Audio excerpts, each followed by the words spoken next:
CM योगी ने Samajwadi party पर विधानसभा में बोला हमला। सीएम योगी बोले ये आपके बच्चों को बनाना चाहते हैं मौलवी। सीएम ने कहा सदन का सदस्य अपनी मातृभाषा में रख सकता है विचार। आइए जानते हैं खबर को विस्तार से। उत्तर प्रदेश विधानसभा में सीएम योगी आदित्यनाथ ने बजट सत्र 2025 के पहले ही दिन रौद्र रूप दिखाया। उन्होंने समाजवादी पार्टी को सीधे निशाने पर लिया। उन्होंने कहा कि विपक्ष के लोग हर अच्छे काम का विरोध करते हैं।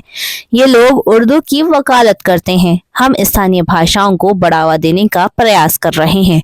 अंग्रेजी की पढ़ाई जरूरी नहीं है, लेकिन वैश्विक परिदृश्य से प्रदेश के बच्चे को खड़ा करने के लिए अंग्रेजी जानना जरूरी है। सीएम योगी ने कहा कि विपक्ष के लोग अपने बच्चों को अंग्रेजी स्कूल में पढ़ाते हैं और हमारी सरकार प्रदेश के गरीब परिवार के बच्चों को इस प्रकार की शिक्षा देना चाहती है तो विरोध करते। बता दें कि सदन की कार्यवाही का विरोध करने के बाद दोपहर 12:30 बजे सदन की कार्यवाही शुरू हो सकी। इस दौरान विधानसभा में नेता प्रतिपक्ष माता प्रसाद पांडे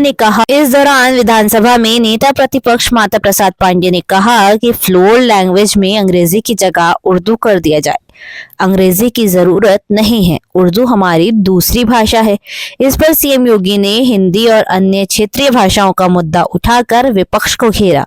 सीएम ने कहा कि विपक्ष हर अच्छे काम का विरोध करता है। ये उर्दू की वकालत करने वाले लोग हैं, ये भोजपुरी अवधि का विरोध करते हैं। सीएम योगी आदित्यनाथ ने कहा कि ये सदन विशुद्ध साहित्यिक और व्याकरण के विद्वानों का नहीं है। इस सदन में अलग अलग समाज से सदस्य आए हैं, वे सदन के विभिन्न तबके से आए हैं। सीएम ने कहा कि अंतिम पायदान के व्यक्ति की आवाज को सदन में मुखरता मिले, इसके लिए व्यवस्था की। अगर वे हिंदी में असमर्थ हैं तो अवधी, बुंदेलखंडी, भोजपुरी जिसमें समर्थ हो बोल सकते हैं। वे अपनी मातृभाषा में अपने विचार रख सकते हैं। इसका विरोध क्यों किया जा रहा है? सीएम योगी ने कहा कि समाजवादी पार्टी के नेता तो अपने बच्चों को अंग्रेजी मीडियम के स्कूलों में पढ़ाते हैं, लेकिन ये चाहते हैं कि आपके बच्चे उर्दू पढ़ें। ये लोग आपको मौलवी बनवाना चाहते हैं। सीएम ने सवाल किया कि समाजवादी पार्टी के नेता क्या देश को कठमुल्लापन की ओर ले जाना चाहते हैं? ये नहीं चलने वाला है। समाजवादियों का दोहरा चरित्र जनता के बीच आना चाहिए। अंतिम पायदान पर बैठे हुए व्यक्ति की आवाज को भी इस सदन में मुखरता मिले। इसके लिए अगर कोई हिंदी में धारा प्रवाह नहीं बोल सकता, उसको भोजपुरी में भी अपनी बात को रखने का अधिकार मिलना चाहिए। आप लोग चाहते हैं कि वो अपनी बात भोजपुरी में ना बोलें, अवधी में ना बोलें, ब्रज भाषा में ना बोले, बुंदेलखंडी में ना बोलें और उर्दू में बोलें। आप समाजवादियों का चरित्र इतना हो चुका है। विचित्र बात है, आप अपने बच्चों को भेजेंगे इंग्लिश स्कूल में, दूसरों को बच्चों को बोलेंगे कि गांव के स्कूल में पढ़ाई करे, उर्दू पढ़े। ये दोहरा आचरण आप लोगों का है।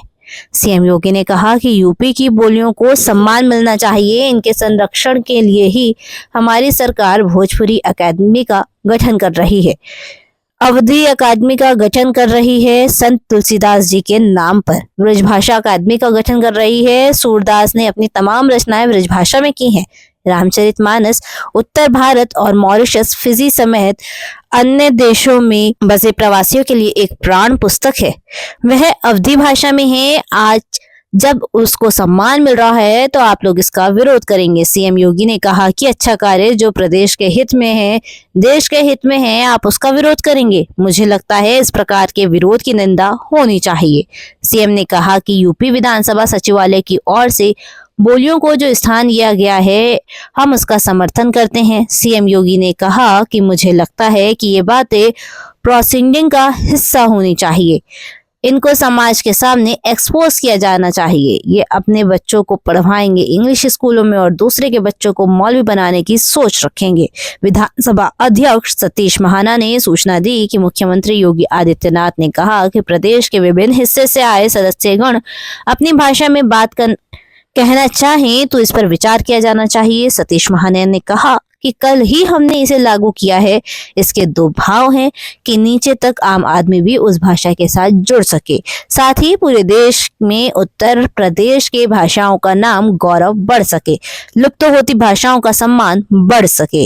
विधानसभा अध्यक्ष ने कहा कि उन्होंने सदस्यों को बताया कि फ्लोर पर बोले जाने वाली भाषा 0 नंबर पर सदस्य सुन सकते हैं, अवधी 1 नंबर पर, भोजपुरी 2 नंबर पर, ब्रजभाषा 3 नंबर पर, बुंदेलखंडी 4 नंबर नंबर पर और अंग्रेजी 5 नंबर पर सुनी जा सकती है। इसके फौरन बाद नेता विरोधी दल माता प्रसाद पांडे खड़े हुए, कहा कि ये बड़ी विडंबना है।